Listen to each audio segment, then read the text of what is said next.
Hi YouTube, I'm meteorologist Kat Campbell. Today's video should be a lot easier to follow because we now have a name for this system that we've been tracking for you all week.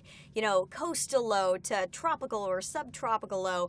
We're very confident that this is going to become Tropical Storm Ophelia. So I'm going to go ahead, start using Ophelia on my graphics to limit the confusion here. We expect Ophelia to become a tropical storm by later tonight. I am recording this video at 6:17, so by the time you're watching this, it very well may be Ophelia. Regardless, here is what we are looking at for the official forecast track from the National Hurricane Center. Landfall comes early Saturday morning along the North Carolina coast. It could end up being around Atlantic Beach. That's a potential that we're watching. And with the latest forecast track, we have this little bit of a shift west after landfall. And this is significant because it could carry the storm, or at least the center of Ophelia, a little bit closer to our viewing area. So that's a potential that we're going to monitor, and then it just kind of skirts along the northeast coast throughout the entire weekend. Let's look at the wide view of this one more time. I just want to show you it follows the coastline, so we're going to see impacts not just in North Carolina, but up the mid-Atlantic, DC area, even into New York. However, the worst impacts that anybody's going to see is going to be right here at home in North Carolina. Our coast could see some of those stronger wind gusts as well. And the model plot's in pretty good agreement. The eastern North Carolina is where we're going to get hit hardest by Ophelia. I have been getting some questions, so I wanted to address them about, we've seen a lot of these rapidly intensifying hurricanes.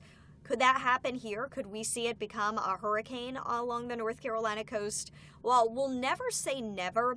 One of the reasons why we don't have the odds of rapid intensification like we have seen with some of the other tropical systems this season is models are, for a couple reasons. One, the rain's going to already be moving ashore tomorrow, so half the system's already going to be moving over land. So it's not going to be out in open, warm waters to intensify. Once you see parts of the outer bands reaching land, you got that friction. It keeps it hard for it to really hold together. The other thing is the waters off the North Carolina coast are not quite as warm as the waters were when we had rapid intensification of Lee and some of the other systems this season. So I really think, at this point, we're looking at a pretty strong tropical storm would be the most likely scenario. However, it's something that we'll continue to watch, especially since Ophelia is going to be moving right over the Gulf Stream. But we need that rain to move ashore and just kind of keep half the system over land, and that should help us out. Tropical storm warnings have been posted for pretty much the entire North Carolina coast. Wind gusts up to 60 miles per hour, some heavy rain. There could be some localized totals around 6 inches, and peak storm surge inundation 2 to 4 feet in the low-lying areas. Important to note, the storm surge watch has been upgraded to a warning now with the new advisory from the National Hurricane Center. Let's get into the town-by-town forecast. This is a handmade map that we made here at WRAL. So we've taken into account all the various forecast models, the National Hurricane Center track, and these are the numbers that we are going with as of Thursday evening. You can check in with Mike late tonight at 10 and 11 on WRAL News. He'll let you know if the forecast has been updated in any way, but we worked together on this map, so we're feeling pretty good about it. Areas west of Raleigh and Fayetteville, it's 30 to 35 mile per hour gusts that you could see Friday night into early Saturday. 35 to 40 mile per hour gusts from Raleigh, Fayetteville points east in the red there, including Wilmington, Greenville, and the easternmost part of our viewing area.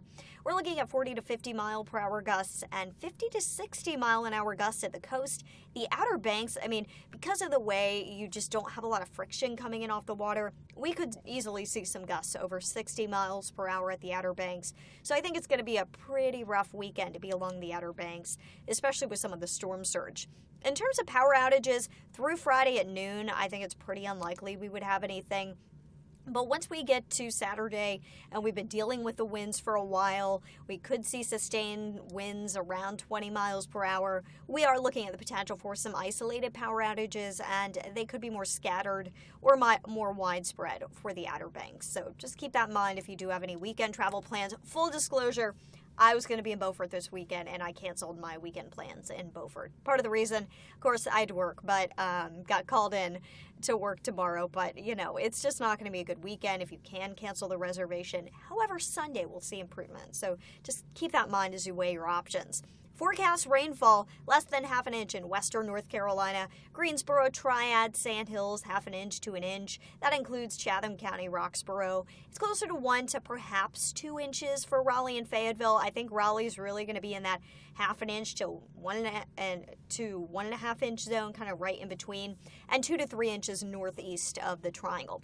The 3 to 5 inch area is in orange, and that's where we could see the heaviest rain would be closer to the coast and the coastal plain. In terms of the timing of this rain, I'm going to say this before I show you this particular model. This is our in-house futurecast, so it's called the Barron model. That's our graphics vendor. I think that it's carrying the center of the system a little too far west. However, I think that the timing of the rain is pretty good on here, and it goes out a lot farther than the HURA model, the other high-res model that we have available. So that's why I'm using this model, but I don't think that the low will track quite this far west. So Friday by 2 o'clock, I think that's when we begin to see the rain pushing in, though we've got a small chance in even before that. But as we get toward dinner time, the rain's pretty widespread Friday. Still, 8 o'clock, the heavy rain is in the coastal plain and at the coast. That changes as we get toward 10, 11 o'clock, and after midnight. That's when we begin to see some of those more intense rain bands rotating through the area, and it's going to be a pretty rough start Saturday morning. Saturday morning, I think we're going to be dealing with the strongest winds, some of the heaviest rain. I'm talking in that 3 a.m. to about 9 a.m. time frame.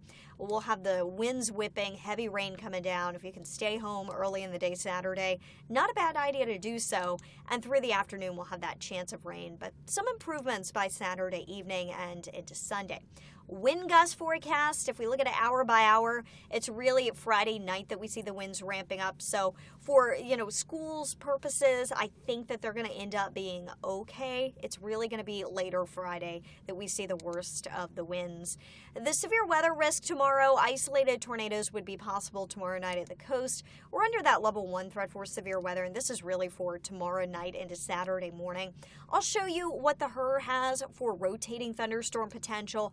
At this point, not terribly concerned about it, but there could be a few spin-ups at the coast. For us, it would be early Saturday morning, and it would be north and east of the triangle probably where we have that potential. So we'll keep an eye on it for you. I know this was a long video. Thanks for sticking with it. I have been reading the comments, so please let me know any questions you have. Reach out to me on Facebook and Twitter, and I am happy to answer your questions, or X, whatever it's called now. But hope you have a good night, be safe tomorrow, and have a good weekend.